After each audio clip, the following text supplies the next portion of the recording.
I signed the final papers on a Tuesday afternoon in October. $60 million. My software company, the one I'd built from scratch in my garage 7 years ago, was officially sold to a tech giant. My lawyer shook my hand. The investors popped champagne. My wife, Victoria, kissed me and whispered, "We did it, baby."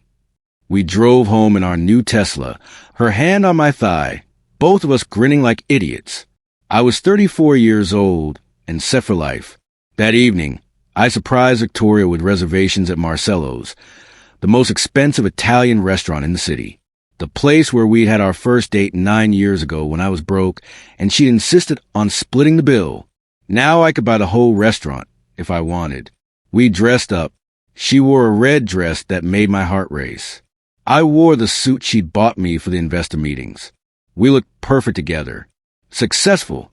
Happy. In love. The maitre d' seated us at the best table by the window, overlooking the city lights. Victoria ordered the most expensive wine on the menu. I didn't care about the price anymore. Nothing could touch us now. Or so I thought. Our waiter was a young guy, maybe 25, with dark hair and nervous eyes. His name tag said Marco.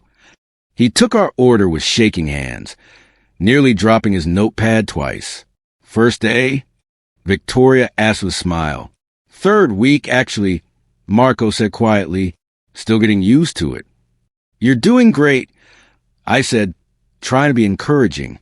He smiled weakly and disappeared toward the kitchen. Victoria raised her glass. To us. To our future. To never worrying about money again. We clinked glasses. The wine was smooth and expensive. Everything tasted better when you knew you could afford it. The appetizers arrived. Truffle pasta. Burrata with aged balsamic. Food that cost more than I used to make in a week. We ate slowly, savoring every bite, talking about our plans. The beach house we'd buy. The vacation to Italy. Maybe starting a family soon. Victoria's eyes sparkled when she talked about the future. She'd always been ambitious. It was one of the things I loved about her. She'd supported me through the hard years when the company was struggling. Late nights, missed dinners, stress that nearly broke us. But she'd stayed. And now we were reaping the rewards together. At least, that's what I believed. Marco returned to refill our water glasses. His hand was still shaking. Water splashed onto the white tablecloth. "I'm so sorry," he stammered, grabbing a napkin. "It's fine," I said. "Really, don't worry about it." He looked at me for a long moment. Something in his expression made me uncomfortable. Not anger. Something else. Sadness, maybe. Or pity. "Is everything okay?" I asked. He opened his mouth, then closed it, shook his head. "I shouldn't say anything. It's not my place." Victoria's phone buzzed. She glanced at it and stood quickly. "I need to take this. Work emergency. I'll be right back." She kissed my cheek and walked toward the restaurant entrance. Phone already pressed her ear. I watched her go, admiring how she moved with such confidence. Even after 9 years together, she still took my breath away. Marco was still standing there, frozen, staring at Victoria's empty chair. "Marco," I said, "are you sure you're okay?" He looked at me with those sad eyes. "Sir, I really shouldn't say anything. I could lose my job. But if I don't, I'll regret it forever." My stomach dropped. "What are you talking about?" He glanced toward where Victoria had gone, then back to me. "I know your wife." I laughed. It came out nervous and forced. "You know Victoria? From where?" Marco's face was pale. "I'm sorry, sir. I thought you should know. She comes here every Thursday afternoon. For lunch." "Okay," I said slowly. "So she likes this restaurant. What's the problem?"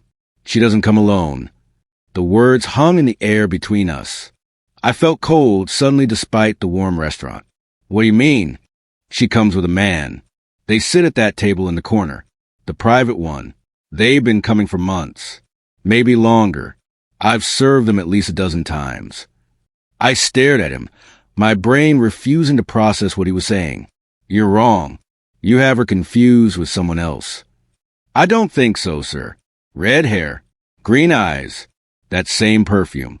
She calls him Julian. My heart stopped. Julian, Victoria's business partner. The guy she'd started the marketing firm with 3 years ago. The guy she talked about constantly. Smart, creative, ambitious, she'd say. I'd met him twice at company parties. Tall, good-looking, charming. I'd never thought anything of it. Never had a reason to. They're business partners. I said firmly, they have working lunches. That's normal. Marco looked at the floor. Sir, I've been a waiter for 4 years. I know the difference between a business lunch and a romantic lunch. The way they look at each other. The way they touch hands across the table. The way they laugh. That's not business. I felt like the floor was tilting beneath me. You're lying. You have to be lying. Marco reached into his apron pocket and pulled out his phone. His hands were shaking worse now. I shouldn't have these. I could get fired. But after I saw you here tonight, looking so happy, I knew I had to show you. He turned the phone toward me. The photo made my blood run cold. Victoria and Julian, at that corner table, her hand in his, both of them smiling at each other like they were the only two people in the world. The next photo was worse. Them kissing, not a friendly peck. A real kiss, deep and passionate. The kind of kiss you give someone you're in love with. When was this taken? I whispered. 2 weeks ago, Thursday afternoon.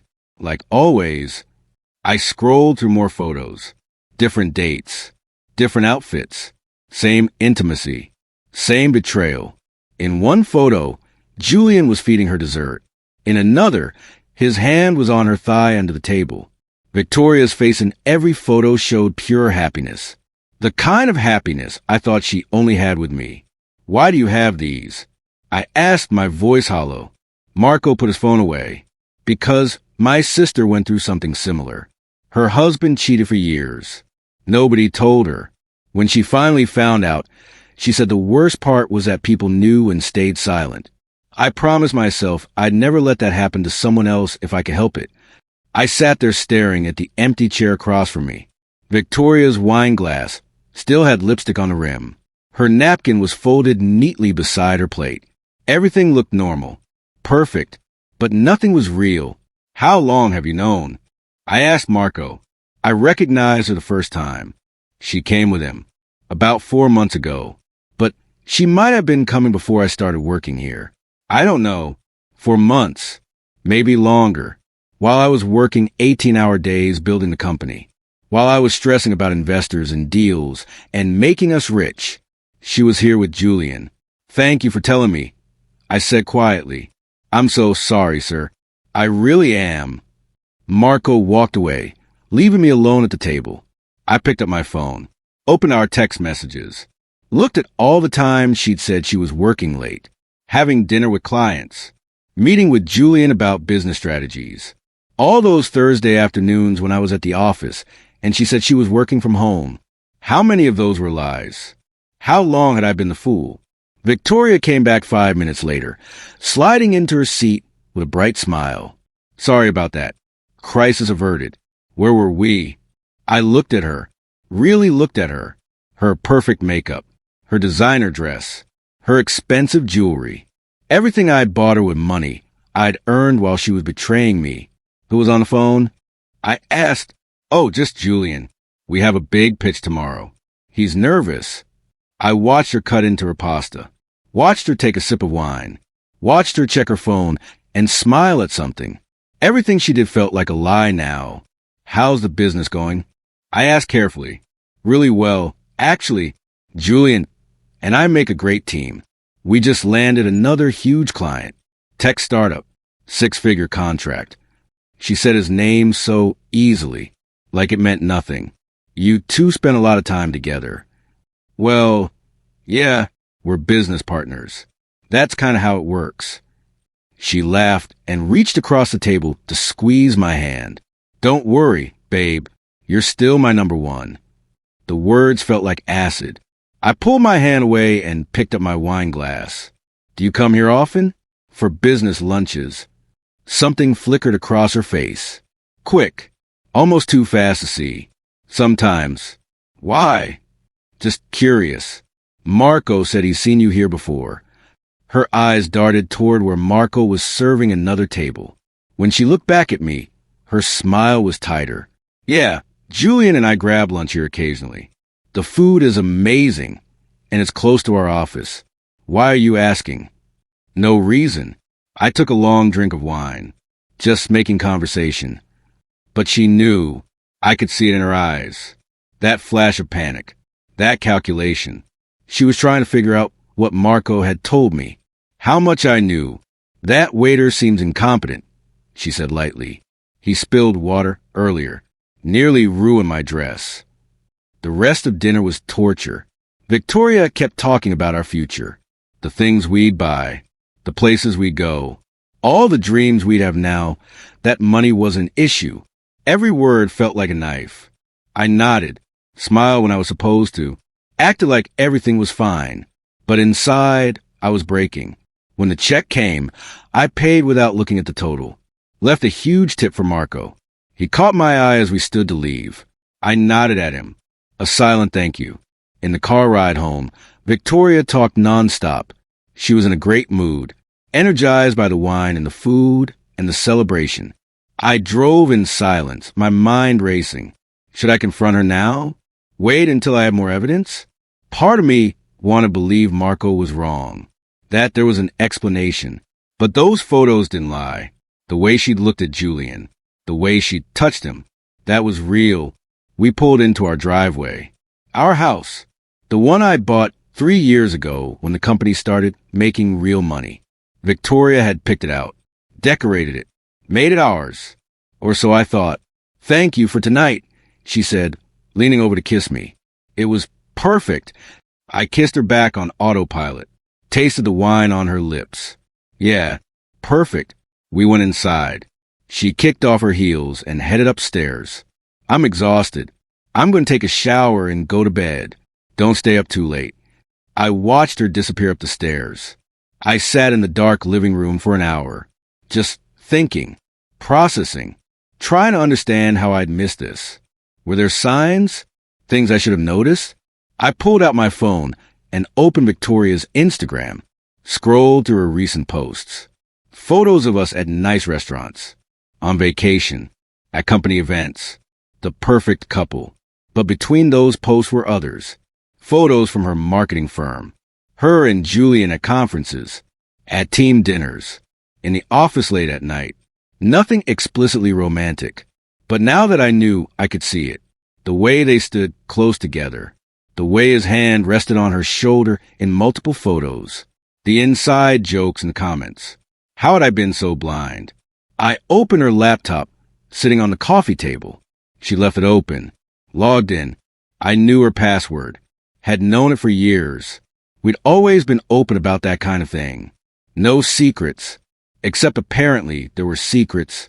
Big ones. I clicked on her email. Searched for Julian's name. Hundreds of emails. I started reading. Most were about work, client meetings, project updates, normal business stuff. But then I found others, hidden in a folder labeled Archives. I can't stop thinking about last night. When can I see you again? He's working late again. Thursday at our usual spot. I wish I could tell him the truth, but not yet. After the sale closes. My hands were shaking so hard I could barely hold a laptop. After the sale closes. She'd been waiting for me to sell the company, waiting for the money to be in the bank. Then what? Was she planning to leave me? Take half of everything and run off with Julian? I kept reading. The emails went back almost a year. Long before Marco started working at the restaurant. Long before I'd signed the sale papers. Julian makes me feel alive again. One email to her friend Stephanie said, Alex is so focused on work. He barely notices me anymore. I know I should feel guilty, but I don't. Is that wrong? Another email to Stephanie, dated 3 months ago. I think I'm in love with him. Real love, not the comfortable, boring love I have with Alex. This is passion. This is exciting. I feel like myself again. Comfortable, boring. The words hit me like punches. I'd been working myself to death to give her everything she wanted. The house, the cars, the lifestyle, and she thought I was boring. My phone buzzed. A text from my best friend, Kyle. Congrats again on the sale, man. You and Victoria must be celebrating. Drinks this weekend? I stared at the text. Kyle had been my friend since college. He'd been at our wedding. He knew Victoria almost as well as I did. Did he know about Julian? Did everyone know except me? I texted back. Yeah, definitely need drinks. Soon. Then I went back to the emails. I found the worst one at 2 in the morning.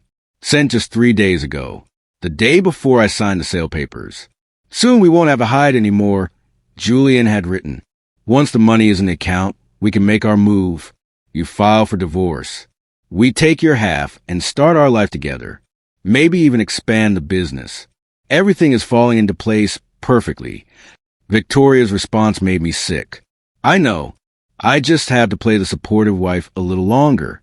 After Thursday's dinner, we'll start the process. He won't see it coming. He's so focused on celebrating, he's completely oblivious. This is actually going to work. I read it 3 times. Each time hurt worse than the last. She'd planned it all. The celebration dinner. The fake happiness. The lies. All of it was a performance. A setup. She'd been waiting for me to get the money so she could take half and leave. I wanted to scream. To throw the laptop. To run upstairs and confront her. But I didn't. Instead, I took screenshots of everything. Every email. Every text I could find on her phone that she'd left charging on the kitchen counter. I uploaded everything to a secure cloud account only I could access. Then I sat back and thought, Victoria want to play games? Fine. I'd spent 7 years building a company from nothing, outsmarting competitors, winning negotiations. I knew how to strategize. I knew how to win. And I was about to teach her that underestimating me was the biggest mistake she'd ever made. I didn't sleep that night. By sunrise, I had a plan. First, I needed to protect the money. The $60 million was currently sitting in our joint account because I'd assumed we were a team. That was about to change. I called my lawyer, Harrison, at 8 in the morning. Alex, congratulations again on the sale. What can I do for you? I need to move money. Today, out of the joint account into accounts only I control. Silence. Then, is everything okay? No, but it will be. Can you help me or not? Of course. But if Victoria contests this, it could get complicated. Let me worry about that. Just make it happen. I'll need a few hours. Can you come to my office at noon? I'll be there. Next, I call my accountant, Patricia. She'd help me structure the business sale. She knew every detail of our finances. Patricia, I need to protect my assets. Immediately, can you help me set up separate accounts? Maybe offshore if needed. She asked the same question Harrison did. Is everything all right? Not really, but I need to act fast. Can you help, or should I find someone who will? I'll help. Come by this afternoon. Bring all your account information. I spent the morning downloading every financial document I could find. Bank statements, investment portfolios, property deeds, everything. Victoria was still asleep. She'd always been a late sleeper on her days off. By the time she woke up at 10, I was dressed and heading out. Where are you going? She asked, appearing at the top of the stairs in her robe. Just some business to handle. Follow-up stuff from the sale. I'll be back tonight. She walked down the stairs and kissed me. I had to force myself not to pull away. Don't work too hard. We're supposed to be celebrating, remember? I remember. I looked at her. This woman I'd loved for 9 years. This woman I'd trusted completely. This woman who was planning to destroy me. I love you, she said. The words I'd waited my whole life to hear from someone. Now they were poison. Love you too, I said automatically. Then I left. At Harrison's office, we worked fast. He drafted documents to separate our finances, move the assets, protect everything I'd earned. This is going to look suspicious if she contests it, Harrison warned. She won't have time to contest anything, I said. Trust me. I signed everything. By 3 that afternoon, $58 million had been moved to accounts only I controlled. The remaining $2 million stayed in the joint account, enough that Victoria wouldn't immediately notice something was wrong, but not enough to matter in the long run. What's your next move? Harrison asked. I'm going to let her make hers. Patricia helped me set up additional protections. Trusts, investment accounts, properties purchased through LLCs. Everything structured so that even in a divorce, Victoria would have a hard time touching most of it. You're being very thorough, Patricia observed. I learned from the best, I said. You taught me to always have a backup plan in business. I'm just applying that lesson to my personal life. By 6 that evening, everything was protected. Every dollar, every asset, every investment. Victoria thought she was so clever, thought she had me figured out. She had no idea who she was dealing with. I came home to find Victoria cooking dinner. She never cooked. We usually ordered in or went out. What's all this? I asked, genuinely surprised. I wanted to do something special for you, she said, stirring something on the stove. You've worked so hard for so long. You deserve to be taken care of. The performance continued. I watched her move around the kitchen, smiling, humming, playing the loving wife. If I didn't know the truth, I would have thought this was genuine. We ate dinner at the kitchen table. She'd made my favorite pasta dish. It actually tasted good. This is really nice, I said. Thank you. Of course, baby. I was thinking maybe we should take a trip soon. Just the two of us. Somewhere tropical. Reconnect. That was rich. Sounds great. Where were you thinking? Maybe Bali? Or the Maldives? I've always wanted to go somewhere really exotic. Sure. Let's do it. I'll book something next week. Her eyes lit up. Really? That's amazing. She reached across the table and took my hand.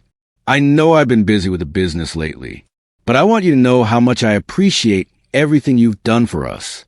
You built something incredible. You're incredible. The words were perfect. Exactly what I would have wanted to hear a week ago.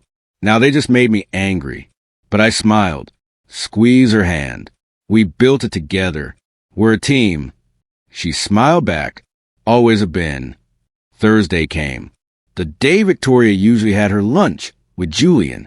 I told her I had meetings all day. She kissed me goodbye that morning looking excited. Have a good day, babe. I'll probably work from home today. Catch up on some admin stuff. Sounds good. I'll see you tonight. I left the house, but I didn't go to the office. Instead, I drove to Marcello's and parked across the street. Waited.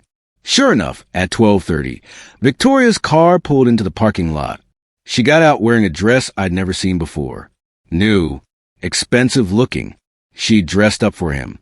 5 minutes later, Julian arrived. Tall, handsome, confident. Everything she'd said she wanted. They met at the entrance. He kissed her cheek, put his hand on her lower back, guided her inside. I sat in my car feeling sick. Seeing it in person was different than seeing photos. This was real, happening right now. I called Marco. It's Alex. From last week. Are you working today? Yes, sir. I saw your wife come in. With him. I'm so sorry. Don't be. Can you do me a favor? Take more photos. As many as you can without getting caught. I'll pay you whatever you want. You don't have to pay me, sir. I'll do it because it's the right thing. Thank you, Marco. Really, thank you. I sat there for 2 hours. Watched them through the restaurant window. Saw them laughing, touching, acting like a couple. My phone buzzed with photos from Marco. Each one was damning. Perfect evidence. When they finally left, they stood in the parking lot talking. Julian pulled her close, kissed her.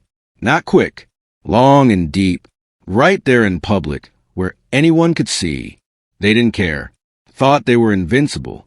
Victoria drove away first. Julian waited a few minutes, then left in the opposite direction. Smart. Making sure they weren't seen leaving together. I drove home, got there before Victoria. When she arrived 30 minutes later, I was sitting on the couch watching television. Hey, babe, she said cheerfully. How were your meetings? Productive. How was your day? Boring. Just worked through emails and stuff. I'm starving. Want to order dinner? I looked at her. Sure, whatever you want. That weekend, Victoria's friend Stephanie came over. They sat on our back patio, drinking wine, while I worked in my home office. I could hear them talking through the open window. So, when are you going to tell him? Stephanie asked. Soon. I'm just waiting for the right moment. Maybe another month or two. Let things settle first. Do you think he suspects anything? Alex? No way. He's completely clueless. He's so focused on his business success, he doesn't notice anything else. It's actually kind of sad. They laughed. My wife and her friend laughing about how stupid I was. What about the money? Stephanie asked. That's the beauty of it. California is a community property state. I get half of everything. The house, the investments, all of it. Harrison already looked into it for me. Wait, Harrison? My lawyer Harrison? Your lawyer is named Harrison too? Stephanie asked. No, I'm using Alex's lawyer. He doesn't know yet, but Harrison agreed to consult with me confidentially. He said as long as I haven't filed yet, it's not a conflict of interest. My blood boiled. Harrison had been meeting with Victoria behind my back, giving her legal advice against me? That's genius, Stephanie said. You know exactly what Alex is planning, because you have his own lawyer. Exactly. Harrison told me Alex moved some money around this week. Probably try and protect it. But it doesn't matter. Harrison will make sure I get my half regardless. I sat frozen at my desk. Harrison had betrayed me, told Victoria everything, given her inside information. I'd trusted him for 5 years, and he'd sold me out.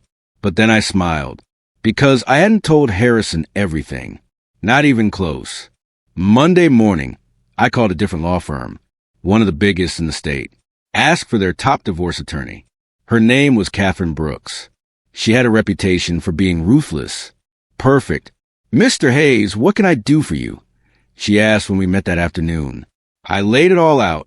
The affair, the emails, the photos, Victoria's plan, Harrison's betrayal. She listened carefully, taking notes. This is quite a situation, she said finally.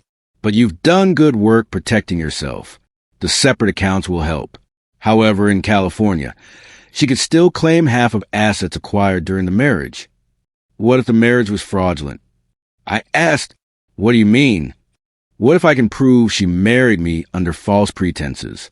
That she never intended to honor the marriage vows? That she's been planning this for over a year? Catherine leaned forward.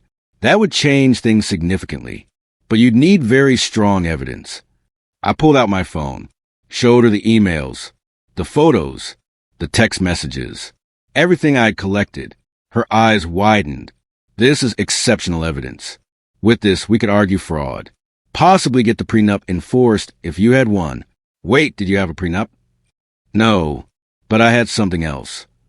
I pulled out a document, one I'd had Patricia draw up last week, a post-nuptial agreement, signed 3 years ago when we refinanced the house. Catherine read it carefully, then looked up at me confused. But Victoria never signed this. Not yet, I agreed, but she will. Catherine raised an eyebrow. You can't forge her signature, Mr. Hayes. That's illegal. I'm not going to forge anything, I said. I'm going to get her to sign it willingly. How? Because Victoria thinks she's smarter than me. She thinks I'm clueless. She's going to underestimate me right up until the moment she realizes she lost. I explained my plan. Catherine listened, occasionally shaking her head in disbelief. That's incredibly risky, she said when I finished. If she realizes what you're doing, she could file first. Take everything. She won't realize. Trust me, I know my wife better than she thinks. Catherine sat back in her chair. You're either brilliant or insane. Maybe both. Maybe, I agreed, but it'll work. I just need you ready to file the moment I give you the signal. I'll be ready. I left her office feeling focused, determined. Victoria wanted to play chess? Fine, but she'd forgotten one important thing. I'd built a $60 million company by being smarter than everyone else in the room, by anticipating moves, by staying 3 steps ahead. She was about to learn that lesson the hard way. That evening, I came home with flowers and a bottle of expensive champagne. Victoria looked surprised. What's this for? For us. I've been thinking about what you said, about reconnecting, about making time for each other. You're right. I've been too focused on work. I want to change that. Her face softened. Really? Really? In fact, I have an idea. I pulled out a folder. What's this? I set the folder on the kitchen counter. Inside were documents Patricia had prepared. They looked official, important. I met with Patricia today, I said, about estate planning. Now that we have real money, we need to protect it. For both of us. Victoria picked up the papers, scanning them. What is this exactly? It's a post-nuptial agreement and estate plan. Basically, it ensures that if anything happens to me, you're completely protected. Everything goes to you automatically. No probate. No legal battles. You'd be taken care of forever. I watched her face, saw the calculation happening behind her eyes. Why now? She asked carefully. Because I love you, and because I'm not stupid. I drive fast. I fly on planes for business. Life is unpredictable. If something happened to me tomorrow, I need to know you'd be okay. I pointed to specific sections. See here? This guarantees you get the house outright. And here, you get 70% of liquid assets. The rest would go to my parents, but you'd be the primary beneficiary. Her eyes lit up. 70% of $60 million was $42 million, more than the 50% she'd get in a divorce. This is really generous, she said slowly. You're my wife. You deserve it. All I need is your signature and a notary. Patricia can come by tomorrow to make it official. Victoria bit her lip. I could see her thinking, if she signed this, she'd get even more money than she planned. But signing might interfere with her divorce plans. Unless she planned to kill me instead of divorcing me. The thought had crossed my mind. Victoria set the papers down. This is a lot to process. Can I read through it tonight? Show it to Harrison, maybe? Of course. Take your time. But Harrison might not be the best person to review it. Her eyes narrowed slightly. Why not? Because I switched lawyers. Found out Harrison was consulting with other clients who might have conflicts of interest with us. Nothing personal. Just being cautious with this much money involved. I watched her face go pale. She knew I knew about Harrison. When did you switch lawyers? She asked. Try to sound casual. Last week, right after the sale closed. My new attorney is Catherine Brooks, best in the state. Victoria's hands were shaking slightly as she picked the papers back up. I'll read through this tonight. Perfect. Oh, and one more thing. I pulled out my phone. I got us tickets to Bali. 2 weeks from now. First class. Beachfront villa. The whole romantic getaway you wanted. Her smile was forced now. That's amazing. Thank you. I kissed her forehead. Anything for you, babe. That night, I pretended to sleep while Victoria sat in the bathroom with her phone. I could hear her whispering urgently. Talking to Julian, probably. Maybe Harrison. Trying to figure out what to do. The post-nuptial wasn't real. The terms were actually terrible for her. Hidden in the legal language were clauses that would give her almost nothing if we divorced, but they were buried deep, written in complex legal terms that looked beneficial on the surface. She needed a good lawyer to spot them, and if she went to a lawyer, she'd have to admit she was planning to divorce me, which would tip her hand. The next morning, Victoria said she'd signed the papers. I trust you, she said, handing them back to me. If you think this is best for us, then I'm on board. I looked at the signature. Real, legal, binding. Thank you, babe. This means everything to me. I took the papers to Catherine's office immediately. She examined the signature. It's legitimate. She really signed it. She really did. Then you've got her. These terms are ironclad. If you file for divorce now, she gets almost nothing. Not yet, I said. I want to wait until after the Bali trip. Why? Because I want to think she won. I want her to believe her plan is working perfectly. Then I'll take everything away at once. Catherine shook her head. You're cold, Mr. Hayes. No, I'm hurt. There's a difference. The next 2 weeks were surreal. Victoria and I played house, acted like a happy couple, made plans for our future. The whole time, I knew she was planning my destruction, and she had no idea I was planning hers. I watched her text Julian when she thought I wasn't looking, watched her smile at secret messages, watched her count down the days until she thought she'd be free. Let her think she was winning. The Bali trip came. We flew first class, stayed in an incredible villa, swam in the ocean, had romantic dinners. It should have been perfect. Instead, it felt like I was on vacation with a stranger, a beautiful, lying stranger who was plotting against me. On our last night, we sat on the beach watching the sunset. This has been amazing, Victoria said, leaning against me. Thank you for this. Of course. I wanted to give you the life you deserve. She kissed me. I love you, Alex. I love you too. Lies. All of it. Lies on top of lies. We flew home on a Saturday. By Monday morning, I was ready. I called Victoria from my office. Hey, babe, can you come downtown? There's something I need to show you at the lawyer's office. What's wrong? She asked, immediately suspicious. Nothing's wrong. It's about the estate plan. Catherine just needs us to sign one more document. Quick signatures and we're done. Okay, I'll be there in an hour. She arrived wearing the red dress, the one she'd worn to Marcello's with Julian. That felt appropriate somehow. Catherine greeted us both professionally. Thank you for coming, Mrs. Hayes. Please have a seat. We sat in her conference room. Catherine laid out papers on the table. Mrs. Hayes, these are divorce papers. Your husband is filing for dissolution of marriage based on fraud and adultery. Victoria's face went white. What?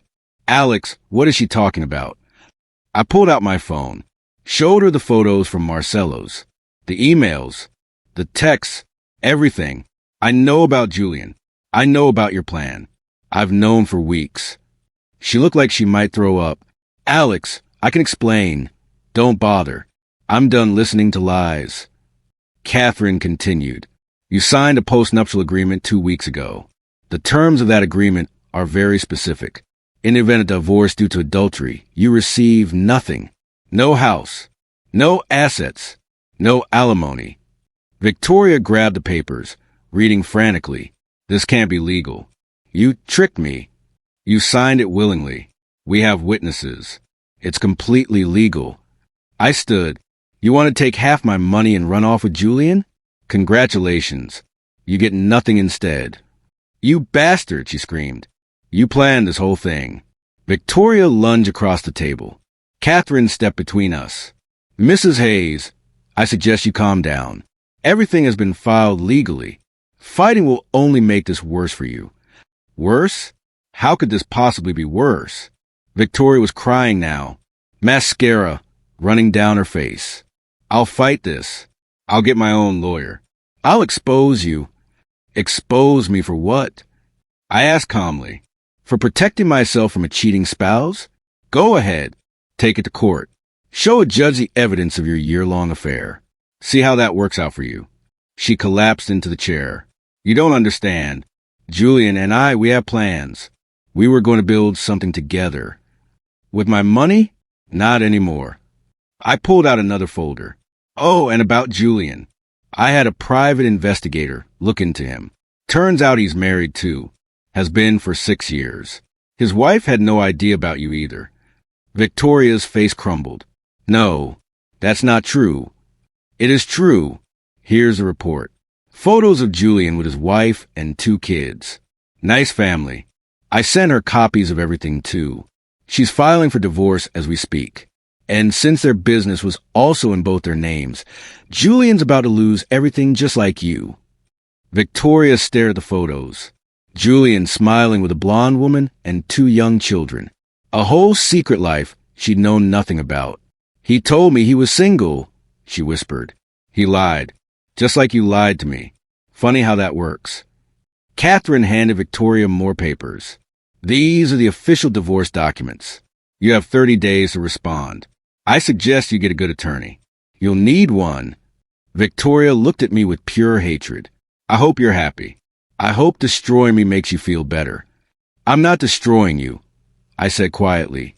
You destroyed yourself. I'm just making sure you don't take me down with you. She stood, grabbed her purse, and walked toward the door. Then she turned back. What about the house? Where am I supposed to go? The $2 million in the joint account is still there. That should cover rent for a while. After that, you'll have to figure out like everyone else. $2 million? That's nothing. It's more than you deserve. She left, slamming the door so hard the window shook. I sat back down, feeling exhausted. You okay? Catherine asked. I will be. Over the next month, everything fell apart for Victoria. Julian's wife divorced him and took half his business. Without Julian's share, their marketing firm collapsed. Clients left. Employees quit. Victoria tried to save it, but she didn't have the skills or the capital.